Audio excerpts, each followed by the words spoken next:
അസ്സലാമലൈക്കും. ഇന്ന് നമുക്കൊരു കഥയാലോ.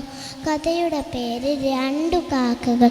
ചിന്നുകാക്കയും മിന്നുകാക്കയും വളരെ സുഹൃത്തുക്കളായിരുന്നു. ഒരു ദിവസം അവൾ തമ്മിൽ വെറുതെ ഒരു തർക്കം. ഞാനാണ് നിന്നേക്കാൾ മിടുക്കി. അല്ലെന്നേ, ഞാനാ മിടുക്കൻ. ആര് പറഞ്ഞു? കൂടുതൽ മിടുക്കൻ എന്തായാലും എനിക്ക് തന്നെ. ആണോ? എന്നാൽ നമുക്കൊന്ന് പരീക്ഷിച്ച് നോക്കിയാലോ. ഇതാണ് പന്തയം. കനമുള്ള സഞ്ചിയും ബാലം കൂട്ടി താലിൽ തൂക്കി പറക്കണം. ആരാണ് ഉയരത്തിൽ പറക്കുന്നത് അവരാണ് വിജയം. ചിന്നു ദുഷ്ട മനസ്സുള്ളൊരു കാക്കയായിരുന്നു. അവൻ സ്വന്തം സഞ്ചിയിൽ പഞ്ഞിത്തുണ്ടുകൾ നിറച്ചു.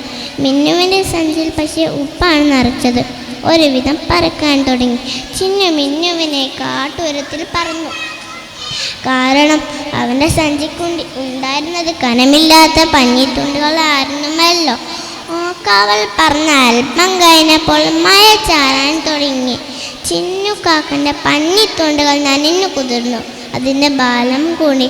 മിന്നുകാക്കൻ്റെ സഞ്ചിയിൽ ഉപ്പാകട്ടെ മഴവെള്ളത്തിൽ അരിഞ്ഞു പോകുകയും ചെയ്തു. അതിൻ്റെ ബാലവും കുറഞ്ഞു. അങ്ങനെ മിന്നുകാക്ക ഉയരത്തിൽ പറക്കുകയും ആ പന്തയത്തിൽ വിജയിക്കുകയും ചെയ്തു. ദുഷ്ടനായ ചിന്നുകാക്ക ഇതിൽ എന്നൊരു പാഠം പഠിച്ചു. അത് എന്താണെന്നറിയാമോ? മറ്റുള്ളവരെ ചതിച്ചുകൊണ്ട് നമുക്കൊരിക്കലും വിജയിക്കാൻ സാധിക്കില്ല. എപ്പോഴും സത്യം മാത്രമേ വിജയിക്കുകയുള്ളൂ. Thank you.